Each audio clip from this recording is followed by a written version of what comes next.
Earlier this year, President Barack Obama created the largest protected space on Earth, but now we've got a bigger one. A nearly 600,000-mile area of Antarctica's Ross Sea got universal protection on Friday. The Ross Sea is known as the last ocean because humans have barely touched it.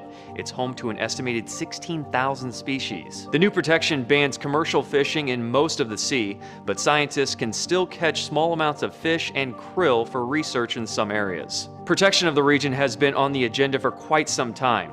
It was first proposed roughly 6 years ago.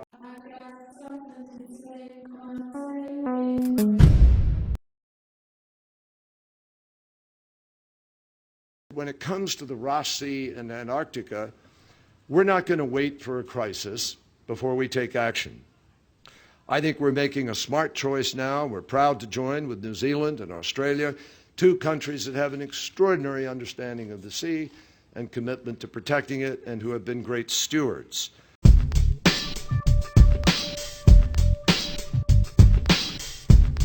The Antarctic toothfish fishery is probably one of the best managed fisheries in the world. I think the fact that we have 100% observer coverage, including observers from other nations, is excellent.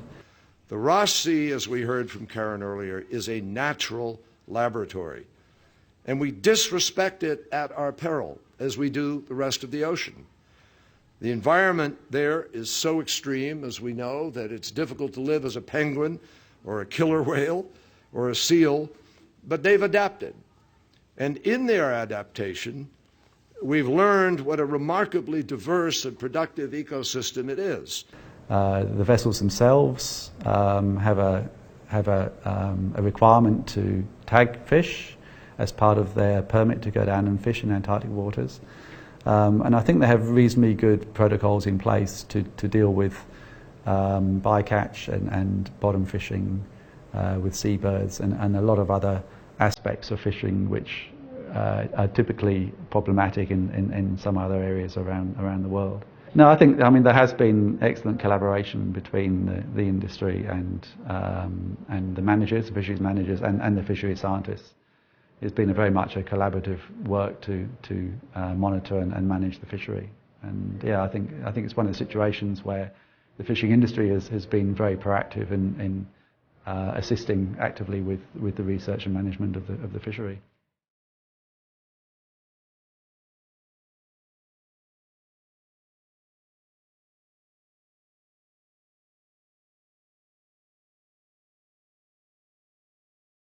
This is not just an environmental issue. This is a security issue. It's an economic security issue. It's a national security issue. And it is, in many ways, a challenge with respect to energy security and our approach to energy policy.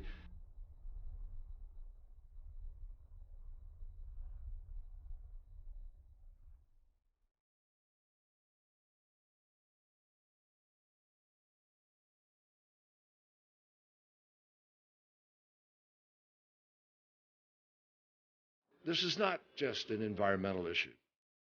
This is a security issue. It's an economic security issue. It's a national security issue. And it is, in many ways, a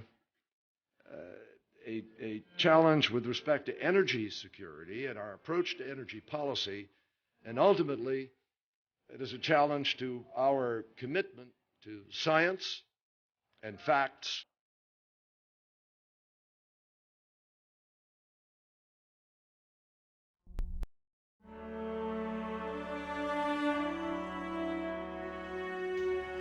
And ultimately, our basic sense of faith.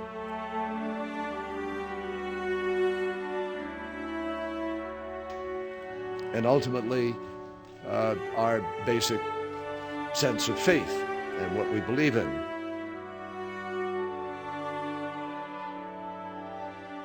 And what we believe in, and what we believe in, and our responsibility as human beings on this planet.